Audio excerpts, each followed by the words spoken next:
Okay, in this mini lecture I want to talk about James Madison's argument against religious establishment. In the last mini lecture we talked about the Massachusetts Constitution of 1780, and we talked about a bill proposed by Governor of Virginia then, Patrick Henry, a bill supplying or making a provision for teachers of the Christian religion, which was a sort of general establishment type bill. Was to support any teachers from any denomination that you wanted. Madison's memorial and remonstrance was written in direct response to that. Again, certain low church Protestant types, in particular Baptists and Methodists, perhaps some Presbyterians, asked Madison to get involved in lobbying against, arguing against Henry's proposed bill. The Baptists and others in question saw it as a violation of their religious principles, and Madison did decide to come to their aid over and against the assessment bill, and in the course of that he composed something entitled his Memorial and Remonstrance Against Religious Assessment, written in 1785, and this really is part of the petition. This is the front part. There were signatures on it. There were other petitions against the bill that that garnered even more signatures.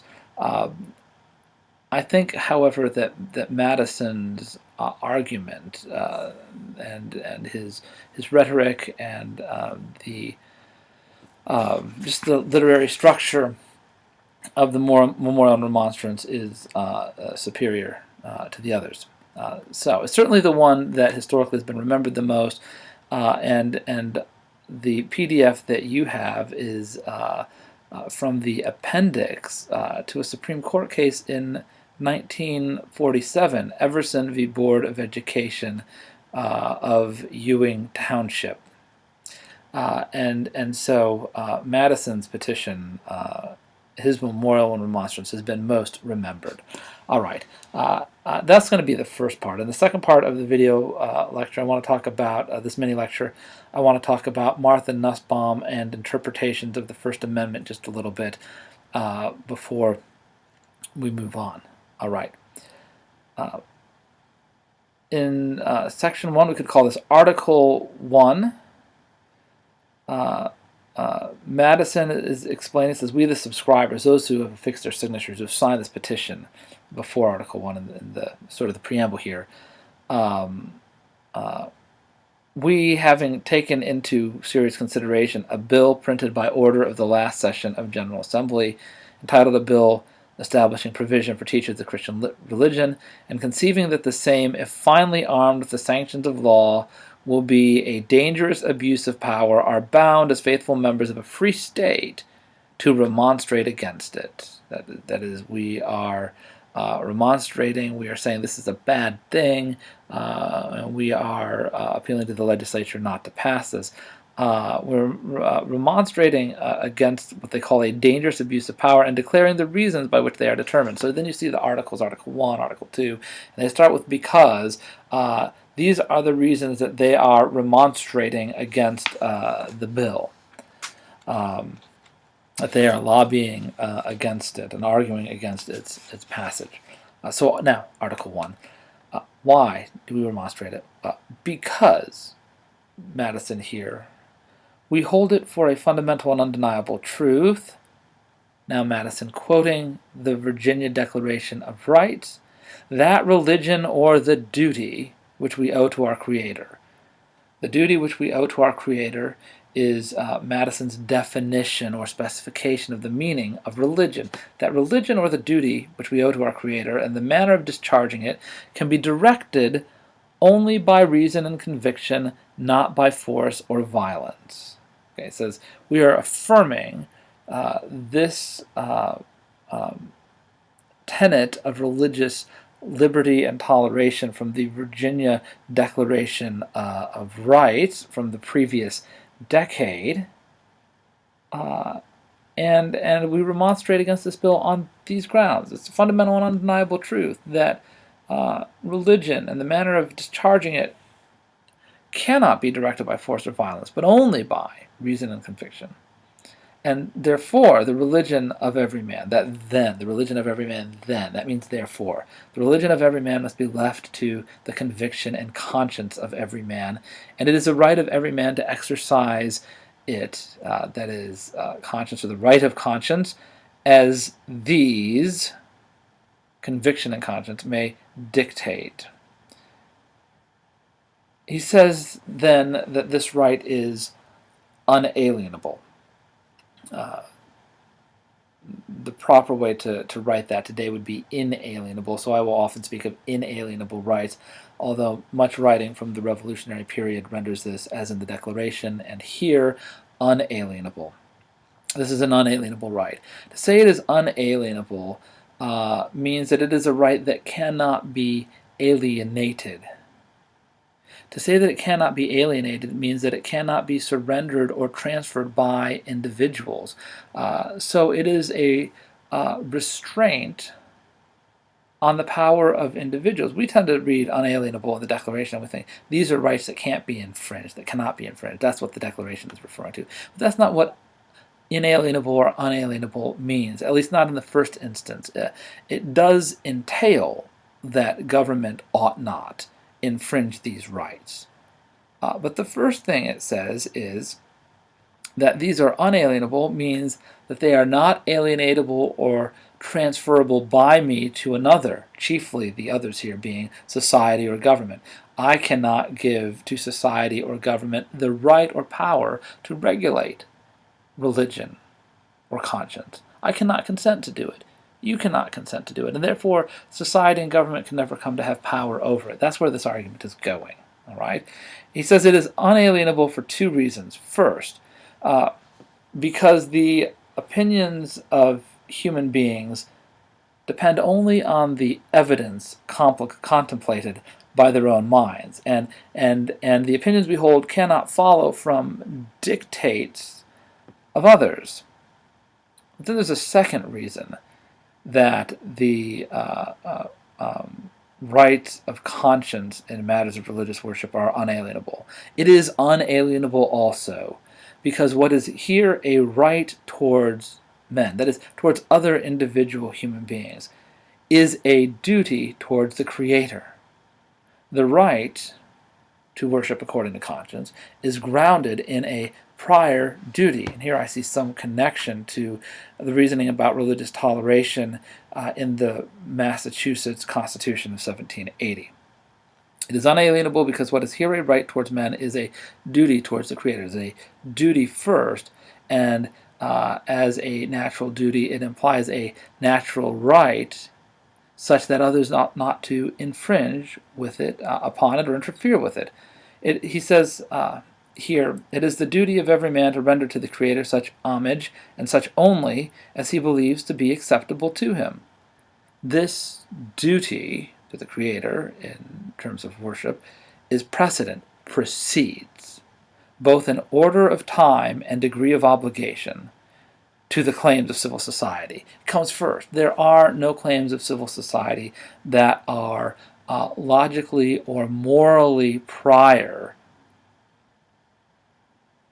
to the obligation of religious worship, says Madison. In other words, the duty to render such homage and such only as he believes acceptable to him trumps any obligation to civil society, and civil society does not trump obligations to render homage. Before any man can be considered as a member of civil society, he must be considered as a subject of the governor of the universe. And if a member of civil society who enters into any subordinate association must always do it with a reservation of his duty to the general authority, much more must every man who becomes a member of any particular civil society do it with a saving or a reservation of his allegiance to the universal sovereign. It is with respect to the duties we owe the Creator. We cannot, by social compact or consent, transfer these to civil society, or regulation of these or oversight over them to civil society or to government. But here he's focusing on civil society, which in consent theory, social compact theory, comes first.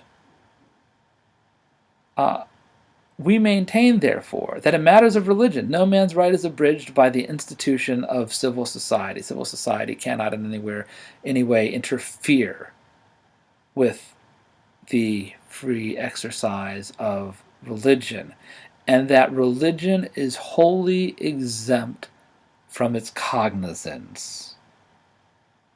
Now that's interesting. Religion is entirely exempt from the cognizance of civil society because these obligations in religion are precedent morally and logically to the obligations of civil society. What can this possibly mean? Well, the next paragraph, where Madison turns from civil society to the legislative authority of society, or from society to government and of legislative power, this becomes clear. He says, because if religion be exempt from the authority of society at large, still less can it be subject to that of the legislative body. So here he says, listen, religion is not subject to the authority of the legislative body of government within or for a society. And it's not subject to legislative power, to the legislative power of a society, because it's not subject to the authority of society at large. He is here telling us then what cognizance meant above. Religion is exempt from the authority of society at large. That is what it meant to say religion is wholly exempt from its cognizance. It is not under its authority. There are different, distinct jurisdictions here. Certainly an echo of Roger Williams. How familiar Madison was with his work, I don't know, but clearly an echo. It says, the latter, the legislative body, are but the creatures and vice-regents of the former, of society at large, of civil society. The legislative body and government are but stewards of society. There's the doctrine of popular sovereignty here. But what Madison specified in Article 1 were constraints on the power of civil society.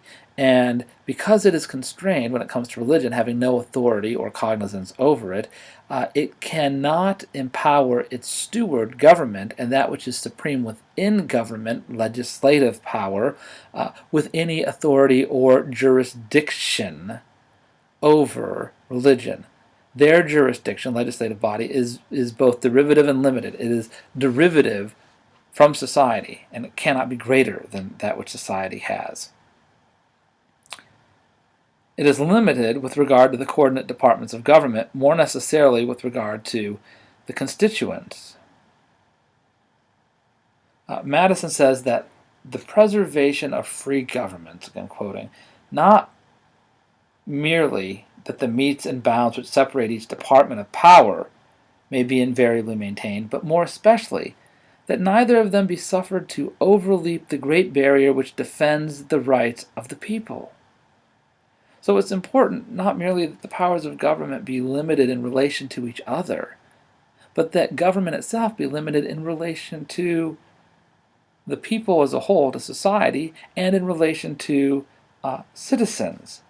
Rulers who are guilty of such encroachments, of going beyond their power, not only in relation to the other departments of government, but in relation to citizens and subjects, those rulers exceed the commission from which they derive their authority, and they are tyrants. They're not rulers proper. They're not exercising authority. Government, in other words, that exercises power in the realm of religion is outside its jurisdiction and is not acting with authority. It is merely acting with force, but not binding force. It is tyranny. People who submit to such a government are governed by laws made neither by themselves nor by an authority derived from them, and are, says Madison, slaves.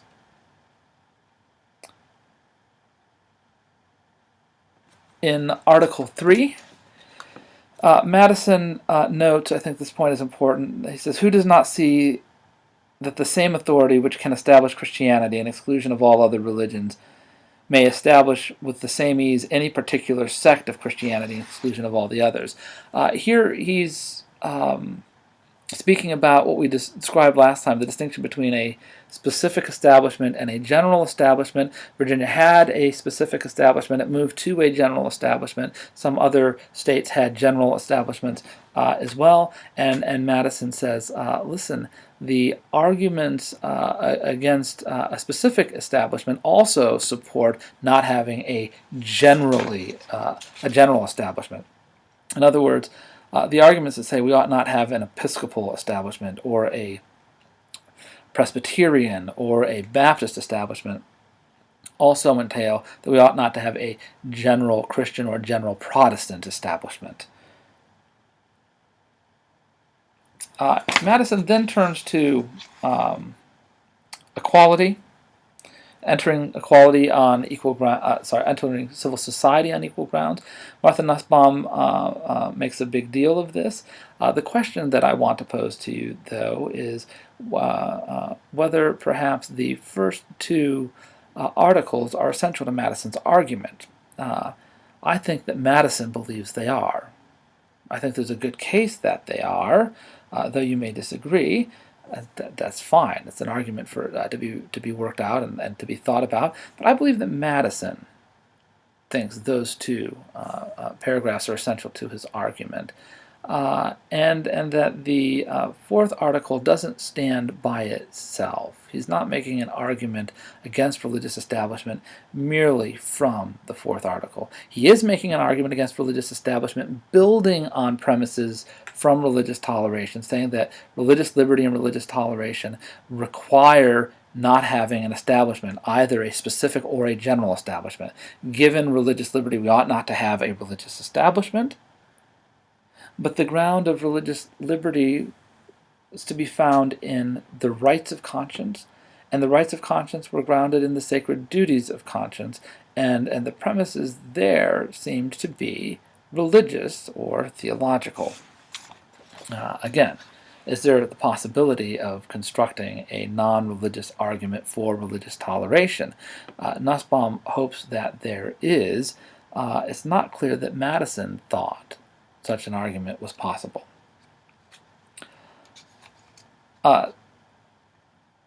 Article 5 is an echo of Roger Williams again.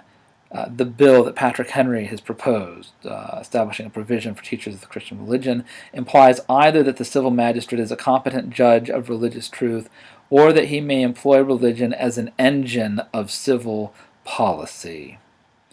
And Madison rejects this. He does not think that civil magistrates have any competency in religious matters, and therefore they ought not weigh in on them really at all. As to the notion of religion being an engine of civil policy, Madison calls this an unhallowed perversion of the means of salvation. He also notes that this bill isn't really requisite for the support of Christianity, and that's interesting. Also turned out probably accurate historically and in his own time. But before ending this mini-lecture, I want to turn to Chapter 3 in Martha Nussbaum again, Liberty of Conscience, and Section 5, Roman numeral 5, beginning on page 104, moving forward, where she talks about the First Amendment, which she sees as underwritten, both the Free Exercise Clause and the Establishment Clause as underwritten philosophically by arguments like Williams and in the Bloody Tenet of Persecution, and Madison's in Memorial and Remonstrance. And then she talks about two misleading ways of thinking about the First Amendment, one of which she traces to Clarence Thomas. And I think I'll just talk about this particular way of misreading it. Thomas reads the Establishment Clause as not referring to individual rights at all, in particular the First Amendment, but as imposing a restriction on Congress. Congress shall make no law regarding an establishment of religion, prohibiting the free exercise thereof.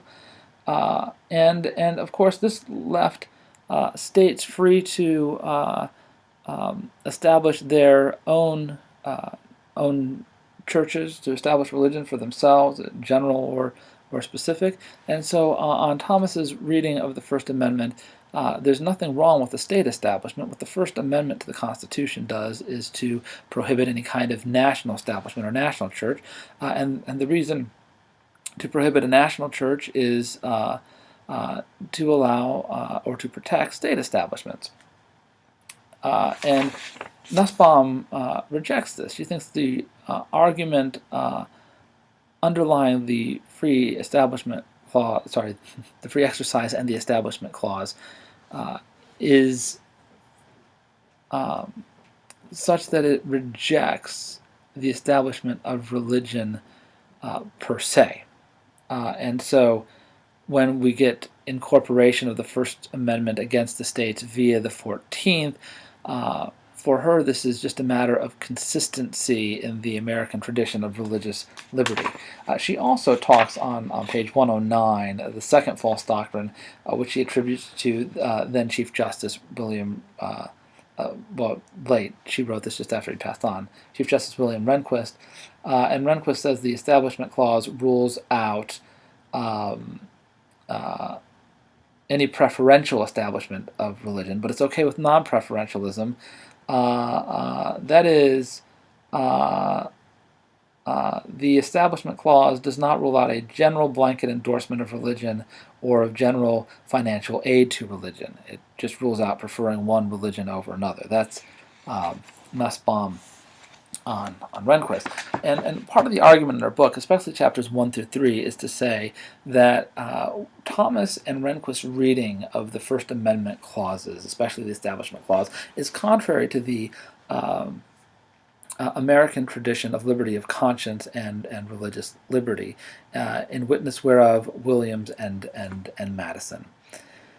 Now, I think that it is clearly the case that some supported the First Amendment, the Free Exercise Clause, and the Establishment Clause in particular, because they were against religious establishments per se. Remember, in the 18th century, folks are, generally speaking, in the mid to late 18th century, in favor of religious toleration. Maybe before this, but certainly then, they're in favor of religious toleration. But they don't see a problem with religious toleration and establishment. Some did, others did not. And for instance, Baptists were against any sort of religious establishment. Episcopals often were not. Episcopalians often were not. Presbyterians might cut either way. So many Americans favored some sort of establishment, especially in Massachusetts. Many Americans may have also been against religious establishment, especially in Virginia. Baptists, Methodists, and others who were against it. All of these folks, or most of these folks, favored religious toleration, however. So among those who favored religious toleration, there's a dispute. Is religious establishment okay or not? A specific, general. Madison and Jefferson,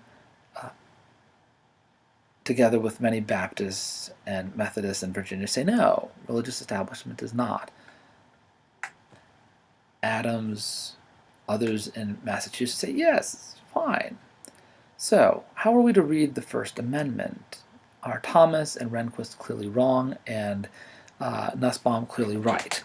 Well, I think that what the First Amendment does at the time is bracket the issue. At least as an argument here. It says Congress has to stay out of the religious establishment business. No national church. Also, however, it's broader than that. Congress shall make no law regarding an establishment of religion, which means not only can Congress not establish a national church, but it cannot weigh in on the disputes in the states. That is, it can't pass a law eliminating state establishments or promoting state establishments. It has to leave it up to each state. And the majority in the states are going to come down differently. The majority in some states favor it. The majority in other states are against it. So I wonder if Nussbaum has characterized the American tradition correctly here. It seems to me that when it comes to question of religious establishment, the American tradition is one of dispute and contestation. perhaps in contrast to the question on religious toleration, as to religious establishment, state support, state endorsement, some Americans have, since the time of the founding and framing forward, said, we think it's a good thing in various forms. And others have said, for various reasons, we think it's a bad thing. Here we have a matter of dispute. Madison thinks it's a bad thing per se. He was for the Establishment Clause prohibiting establishments at the national level. He would have extended it to the states, but he is for the Establishment Clause because he is against religious establishment at all. Others, folks in Congress who referred the amendment out and in various states who ratified it from Massachusetts, were for it because it kept the national government, in particular, it kept Congress out of the business of the states. It left them free to establish or not as they saw fit. That is, it fit the American compromise. Food for thought. I'll leave you with that.